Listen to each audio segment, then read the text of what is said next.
कान में, बस एक बार वीडियो को सुन लो, सिर्फ देखना नहीं है, बस सुन लेना है, निश्चित तौर पर आपको समझ में आएगा। नहीं अगर समझ में आता है तो आज के बाद मेरा वीडियो नहीं देखना, ठीक है। तो चलते हैं क्वेश्चन क्या स्टार्ट करते हैं। क्वेश्चन में बताइए बिरसा मुंडा आंदोलन या तो बिरसा मुंडा विद्रोह किसी भी तरीका से दे सकता है, ठीक है। इसका एक छोटा सा तरीका मैं आपको बताता हूँ कि आपको याद कैसे रहेगा, ठीक है। देखो आखिर ये चीज़ें है क्या, बिरसा मुंडा आंदोलन है क्या। तो देखो ये बात है झारखंड की। आप सभी को पता है कि झारखंड में अलग अलग प्रकार का जनजातीय लोग रहते हैं। तो झारखंड में एक जनजाति है मुंडा जनजाति, जो कि जंगलों में रहते हैं, आप सभी को पता है। और ये अभी का बात नहीं हो रहा, जब हमारा देश आज़ाद नहीं हुआ था इसके पहले की बात है, ठीक है। तो झारखंड में मुंडा जनजाति के लोग जंगलों में रहते थे। अब उधर से अंग्रेज लोग आते हैं, यानी कि ब्रिटिश लोग आते हैं, ठीक है। और वो लोग अपना फ़ायदा कमाने के लिए जो जंगल में मुंडा जनजाति के लोग रहते थे हमारे झारखंड में, ठीक है, वहाँ पे आए। और उन लोगों ने क्या किया, अपना फ़ायदा कमाने के लिए इन लोगों का खेती को छीना गया, इन लोगों से पैसा लिया गया, इन लोगों से जबरन काम करवाया गया। तो इन लोगों से बर्दाश्त नहीं हुआ, ठीक है। इन लोगों को बहुत ज़्यादा बुरा लगा। तो इन लोगों को बुरा लगने की वजह से इन लोगों ने सभी जो मुंडा जनजाति के लोग थे मिल करके जो ब्रिटिश सरकार यानी कि अंग्रेज सरकार है जो आए थे लूटने के लिए इनको, उसके प्रति इन लोगों ने क्या किया, विद्रोह कर दिया, आंदोलन किया, ठीक है। और वही आंदोलन का नाम है बिरसा मुंडा आंदोलन, या बिरसा आंदोलन कहो या तो बिरसा विद्रोह कहो, बात एक ही पड़ता है, ठीक है। अब इसका नाम बिरसा मुंडा आंदोलन क्यों पड़ा, क्योंकि देखो जो मुंडा जनजाति के लोग थे ना, जिन पर अत्याचार किया जा रहा था, तो इन लोगों ने अंग्रेजों के प्रति विद्रोह खड़ा कर दिया, लड़ाई लड़ा। तो इनमें से एक इनका खास व्यक्ति था, जैसे हम लोगों का एक मैन व्यक्ति कैसे रहा था, मैन आदमी, वैसे इन लोगों का भी एक मैन नेता था, मैन आदमी था, जिसका नाम था बिरसा मुंडा।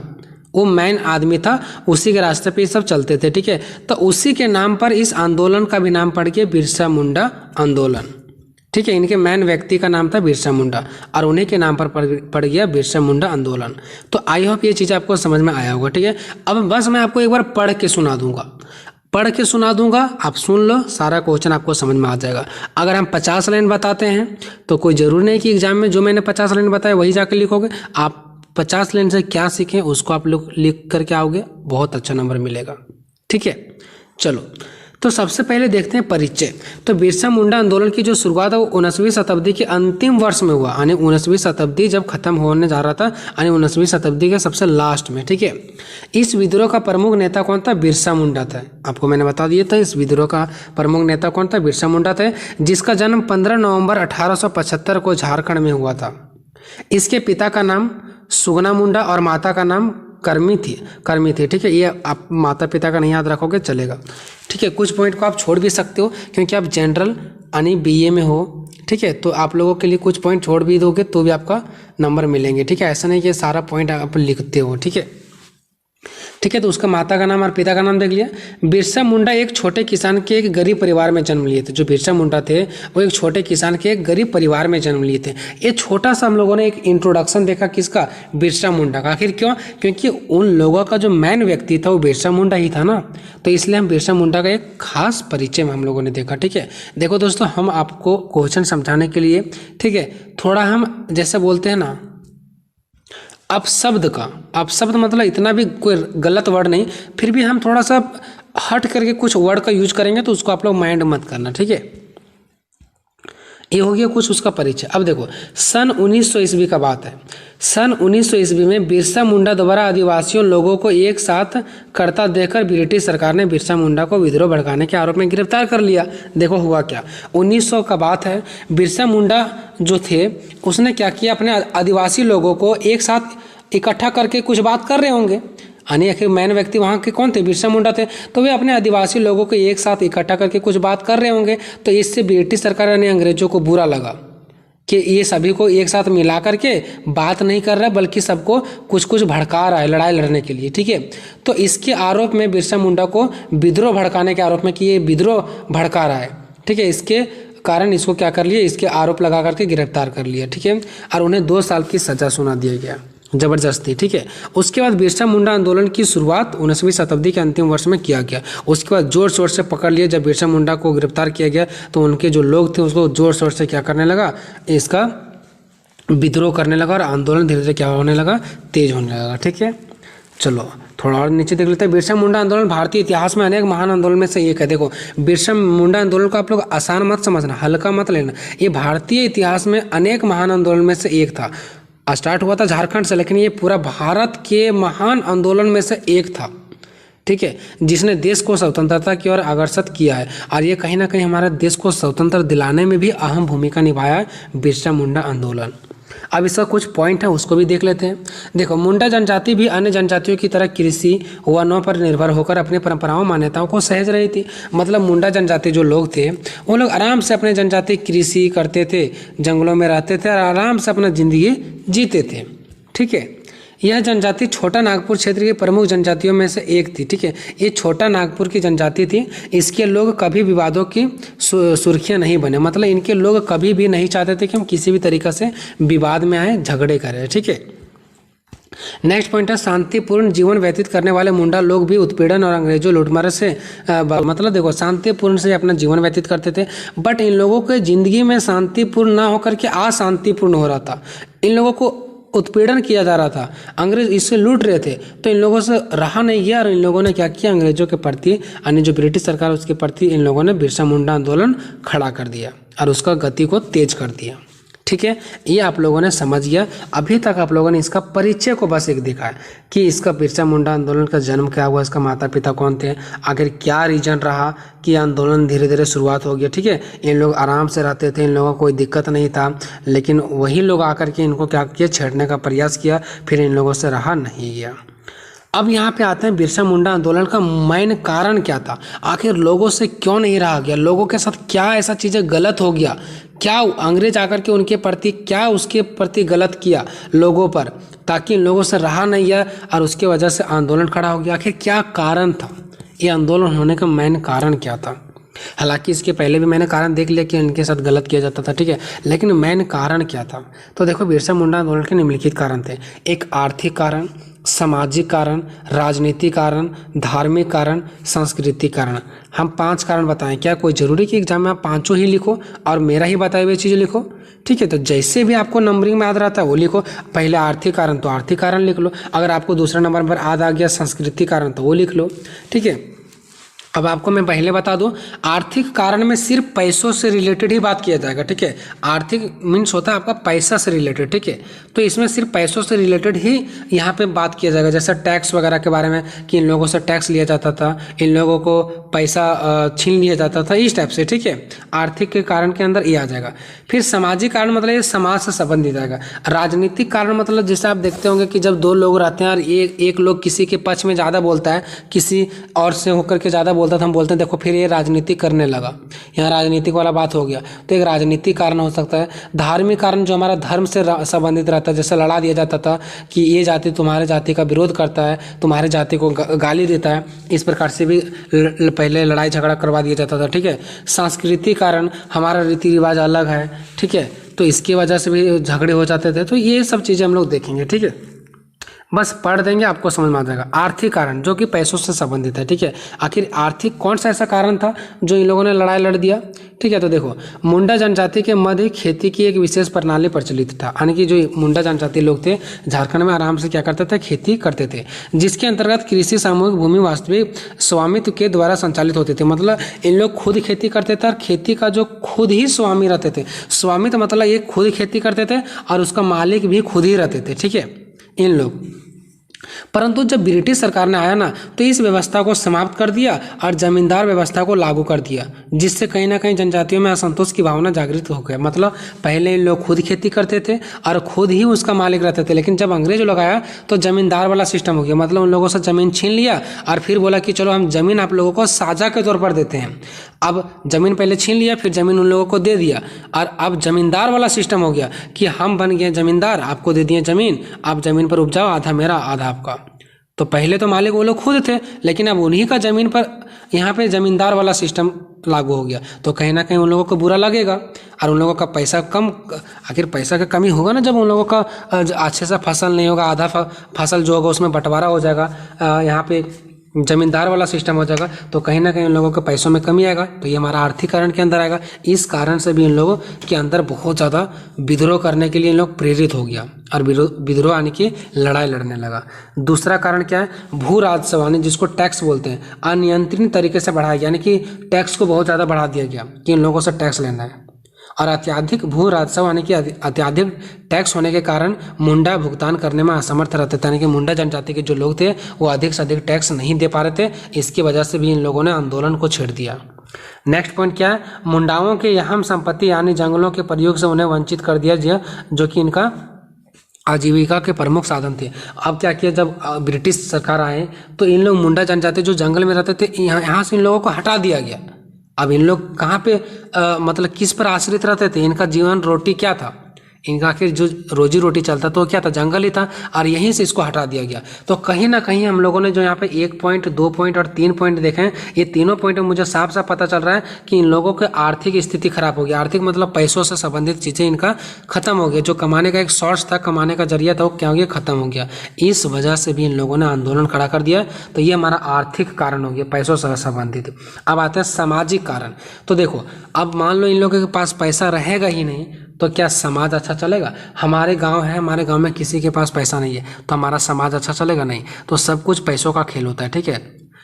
आर्थिक स्थिति खराब तो सामाजिक स्थिति भी खराब। किसी भी समाज की अगर आर्थिक स्थिति को क्षति पहुंचाया जाता है ना तो सामाजिक संरचना स्वतः ही छिन्न भिन्न हो जाती है। यही स्थिति मुंडाओं के साथ भी हुआ। उन लोगों का पहले आर्थिक स्थिति खराब हुआ, फिर उन लोगों का आर्थिक स्थिति के कारण सामाजिक स्थिति भी खराब हो गया। यहाँ की जमीनों ब्राह्मणों को दान स्वरूप मिलने लगा। जो इन लोगों का जमीन था ना वो ब्राह्मणों को दे दिया गया, सोच लो। नेक्स्ट पॉइंट क्या है, जंगलों में शांतिपूर्वक जीवन यापन करने वाले मुंडा जनजाति के समाज में हिंदू राजाओं द्वारा शासन की सामाजिक व्यवस्था को खराब करने का प्रयास किया गया। जो जंगलों में लोग शांतिपूर्वक से रहते थे ना, यहाँ के लोगों को हिंदू राजाओं को द्वारा शासित करवाया जाता था। मतलब हिंदू राजाओं से इन लोगों को क्या करवाया जाता था, लड़ाया जाता था, ठीक है। और इनके जो दशा था उनको खराब कर दिया जाता था, ठीक है। इनकी सामाजिक व्यवस्था को खराब किया गया था, आपस में लड़ा करके हिंदू राजाओं से इनको लड़ा दिया जाता था, ठीक है। ये हो गया सामाजिक कारण। अब देखते हैं राजनीतिक कारण कि किस प्रकार से वहाँ पर राजनीति किया जाता था। देखो, चूंकि अंग्रेज के हित में कौन था, स्थानीय जमींदार से मेल खाते थे। देखो, वहाँ के जो जमींदार लोग थे, जमींदार का मतलब ये जिसके पास ज़्यादा जमीन था, यानी कि जो वहाँ का अमीर लोग थे, ठीक है। तो अंग्रेजों ने क्या किया, इतना दिमाग लगाया, जमींदारों से ही दोस्ती कर लिया, मतलब बड़े लोगों से ही दोस्ती कर लिया कि बड़े लोगों से दोस्ती करेंगे तो फिर जो छोटे छोटे किसान हो तो हमारे ही हक में आ जाएंगे। तो ऐसे से राजनीति कर रहे हैं, ठीक है। तथा स्वामित्व, स्वाभाविक सी बात है कि जमींदारों को विशेष अधिकार तो मिलने ही थे। अब देखो, अंग्रेज आए, अंग्रेजों ने दोस्ती की जमींदारों से, ठीक है। अब जमींदारों को तो अंग्रेज विशेष अच्छा सी बात है, स्वाभाविक सी बात है। हम कह सकते हैं कि अंग्रेज ज़्यादा अधिकार किसको देंगे, किसानों को कि जमींदारों को, जमींदारों को देंगे। तो जमींदारों को विशेष अधिकार तो मिलने ही थे अंग्रेजों द्वारा। अंग्रेजों ने उसको विशेष अधिकार दे रखा था जमींदारों को, जिसके कारण जमींदारों ने मुंडाओं को शोषित करने के रूप में किया। और उसके बाद क्या किया, जमींदार जो लोग थे वो मुंडा जनजाति के लोगों को क्या कर लिया, शोषित करना शुरू कर दिया। अब शोषित कैसे करेगा, देखो, जमींदार लोग कैसे करता है किसान को शोषित। जमींदार के पास ज़्यादा जमीन होता है, वो दे देगा किसान को खेती कि आप खेती करो। अब मान लो कभी सूखा पड़ गया, खेती नहीं हुआ, तो जमींदार उस चीज़ को नहीं समझेगा, ठीक है। तो इस सिचुएशन में किसान का हालत ख़राब हो जाता है, ठीक है। तो सबसे पहले अंग्रेजों ने जमींदारों को अपना किया और जमींदारों से लौटवाया किसको, फिर मुंडा जनजाति लोगों को, ठीक है। तो इस प्रकार से वहाँ पे राजनीति किया जाता था। नेक्स्ट पॉइंट है, इसके अतिरिक्त अन्य ब्रिटिश विभेदकारी नेताओं कारण मुंडाओं को लगातार प्रताड़ना का शिकार होना पड़ा, जिसने कहीं ना कहीं विद्रोह की चिंगारी उत्पन्न होने लगी। देखो, अब इसके अतिरिक्त बताइए कि अन्य ब्रिटिश विभेदकारी नीति, यानी कि इसके अलावा और भी बहुत सारा ब्रिटिश का नीति था जिसके कारण मुंडाओं को, यानी मुंडा जनजाति लोगों को लगातार प्रताड़ना पड़ना, ठीक है। यानी कि लगातार उन लोगों को क्या हुआ, प्रताड़ना का शिकार होना पड़ा, लगातार उन लोगों के साथ गलत हुआ। इनका बहुत सारा ऐसा नीति था जिसकी वजह से इन लोगों के साथ क्या हुआ, गलत हुआ, जिसके कारण कहीं ना कहीं विद्रोह की चिंगारी उत्पन्न होने लगी और विद्रोह तेजी से बढ़ने लगा, ठीक है। चौथा पॉइंट है धार्मिक कारण। अब देखो, ईसाई मिशनरियों ने मुंडाओं का जबरन धर्म परिवर्तन करवाया। जो ईसाई लोग थे ना, वो मुंडाओं को क्या करे, जो मुंडा जनजाति के लोग थे, इनको जबरदस्ती धर्म में परिवर्तन करवाया गया, यानी कि जो ये धर्म के था उसको ईसाई धर्म में परिवर्तन करवा लिया गया, ठीक है। कुछ मुंडाओं ने परेशान होकर के और उसका बात भी मान लिया, ठीक है, और उसने ईसाई धर्म को स्वीकार कर लिया। परंतु जब मुंडा सरदारों ने भूमि वापसी का आंदोलन चलाया और जिस टाइम मुंडा जनजाति लोग इनका जो ज़मीन छीन गया था उसके लिए इन लोगों ने जब आंदोलन किया, उस टाइम वही ईसाई लोग इनका साथ नहीं दिया। सोचो, जो ईसाई धर्म अपना लिए मुंडा लोग, आखिर मुंडा लोग ईसाई धर्म अपनाया ना ईसाई लोगों के कहने पर, लेकिन जब मुंडा लोग अपना ज़मीन के लिए आंदोलन कर रहे थे तो उस टाइम ईसाई लोगों को उनको साथ देना चाहिए था कि हमारा धर्म इन लोग अपनाया, तो मैं साथ देना चाहिए था उन लोगों को, लेकिन उन लोगों ने साथ नहीं दिया और साथ देने से साफ इनकार कर दिया। ठीक है, हम आपका धर्म को अपनाया और आप मुझे साथ नहीं दे रहे, सोचो कितना गलत हुआ। ठीक है, उसके बाद 5वां संस्कृति कारण। तो मुंडा जनजाति के लोगों की सबसे अहम पूंजी जंगल थी। वह जंगलों से संबंधित अनेक मान्यताओं को मानते थे। अब जंगल में रहते थे तो इन लोग बहुत जंगलों की बहुत ज़्यादा मानते होंगे, हो सकता है पेड़ पौधों से इसका जीवन रोटी चलता था, तो हो सकता है उसको पूजा भी करते होंगे। तो वहाँ उनका संस्कृति तो वो तो सारा जंगले में ही था, लेकिन जंगल को तो उजाड़ दिया गया, जिसकी वजह से इन लोगों को बहुत ज़्यादा परेशान होना पड़ा। ठीक है, अब देखो, उपरोक्त कारणों से असंतुष्ट होकर लोगों ने उत्पीड़न में बिरसा मुंडा आंदोलन की शुरुआत कर दिया। उपरोक्त मतलब हम लोगों ने टोटल 5 कारण देखा। ठीक है, अब इन सभी कारणों से मुझे यही पता चलता है कि इन लोगों ने उत्पीड़न हो गया था और इस उत्पीड़न की वजह से बिरसा मुंडा आंदोलन की शुरुआत कर दिया। ठीक है, अब बिरसा मुंडा आंदोलन का उद्देश्य क्या है? ठीक है, यानी कि इन लोगों ने जब आंदोलन किया तो इन लोगों का उद्देश्य क्या था, यानी कि इन लोग चाहते क्या थे। उद्देश्य मतलब होता है चाहना, कि इन लोग क्या चाहते थे। हम पढ़ रहे हैं, हमारा उद्देश्य है नौकरी पाना, हमारे पापा कमा रहे हैं, उद्देश्य है कि हम कुछ पढ़ें, हम कुछ करें। तो उद्देश्य क्या था इन लोगों का? तो इन लोगों का लड़ाई लड़ने का उद्देश्य बस एक ही था कि भूमि का इन लोगों को वापसी मिल जाए। आखिर मुंडा जनजाति को लोगों को लड़ने का बस एक ही उद्देश्य था कि हमारा जो ज़मीन है वो वापस मिल जाए। दूसरा रीजन था ब्रिटिश शासन की समाप्ति, जो ब्रिटिश सरकार आ गए थे उसका समाप्त हो जाए, वो हम लोग पर अत्याचार कर रहे हैं उसकी समाप्ति हो। तीसरा इन लोग चाहते थे कि धार्मिक सुधार हो, कि धर्म के साथ बहुत गलत हो रहा है, धर्म पर सुधार किया जाए। चौथा, आदर्श राज की स्थापना हो। आदर्श मतलब एक अच्छा राज मतलब होता है देश। ठीक है, एक अच्छा देश की स्थापना हो। ठीक है, 5वां था सामाजिक कुरीतियों से मुक्ति। कुरीतियाँ मतलब बुराई, जो समाज में बुराई आ गया था, जो गलत हो रहा था लोगों के साथ, उससे मुक्ति हो जाए सभी लोग। यही सब चीज़ें चाहते थे कौन? मुंडा जनजाति के लोग। उन लोगों का बस यही उद्देश्य था, 5 उद्देश्य। ठीक है, अब आते हैं बिरसा मुंडा आंदोलन के परिणाम, कि क्या उनका परिणाम रहा। आखिर इन लोगों ने आंदोलन तो कर दिया, लेकिन क्या उसके वजह से कुछ इन लोगों का रिजल्ट मिला? क्या कुछ फायदा हुआ? परिणाम मतलब फायदा यानी रिजल्ट। तो बिरसा मुंडा आंदोलन के निम्न परिणाम रहे। क्या क्या फायदा मिला, चलो देखते हैं। तो इन लोग का आंदोलन से रिजल्ट यही हुआ कि ब्रिटिश प्रशासन आदिवासियों के प्रति अधिक संवेदनशील हो गए। मतलब अब थोड़ा थोड़ा ब्रिटिश शासन इनके प्रति सोचने लगे। दूसरा, इन्हें बेगारी से मुक्त मिली। जो इन लोग बेगारी था, इससे इन लोगों को थोड़ा सा मुक्त मिला। तीसरा, मुंडाओं को जमीन संबंधित कई अधिकार भी प्राप्त हो गया। इन लोगों को जमीन से संबंधित कई अधिकार भी प्राप्त हो गया। इनके ज़मीन का सर्वे कराया गया कि मुंडा जनजाति लोगों का कितना ज़मीन है उनको दिया जाए, और उसका सर्वे करवाया गया। 5वां पॉइंट है, इनकी ज़मीन वापसी की गई, साथ ही इनकी भूमि बंदोबस्ती भी करवा दिया गया, कि ये मुंडा जनजाति लोगों का बंदोबस्ती भी करवाया गया और वापसी भी दिलवाया गया। ठीक है, 6वां पॉइंट है, कई सामाजिक, संस्कृति तथा धार्मिक समस्याएं जैसे शराबखोरी, अशिक्षा, बलि प्रथा आदि का उन्मूलन हुआ तथा समाज में आधुनिकता को बढ़ावा मिला। मतलब जो गलत तरीके से जो समाज में आ गया था बुराइयां, उसको सही किया गया और आधुनिकता को बढ़ावा मिला। यानी समाज में आधुनिकता का मतलब क्या? नया नया विचार, नया नया उपकरण, नया नया सुधार आने लगा। ठीक है, उसको बोलते हैं आधुनिकता। तो इस प्रकार से हमारा ये क्वेश्चन खत्म होता है। दोस्तों, क्या आपको ये क्वेश्चन समझ में आया या समझ में नहीं आया? आप लोग कमेंट बॉक्स में यस या नो में कमेंट में जरूर अपना रिप्लाई देना। ठीक है, और बहुत मेहनत से समझाना पड़ता है दोस्तों, नॉन स्टॉप, बिना रुके 19 मिनट बनाना बहुत बड़ी बात होता है। ठीक है, वीडियो बनाना 19 मिनट, और ख़ास करके आप लोग के लिए नहीं तो मेरे लिए बहुत ज़्यादा चिल्लाना पड़ता है, तब हम लोग कहीं ना कहीं एक साथ 19 मिनट का वीडियो बनाते हैं। ठीक है, तो आपको वीडियो कैसा लगा कमेंट में जरूर बताना। मिलेंगे नेक्स्ट वीडियो में, तब तक जय हिंद, जय भारत।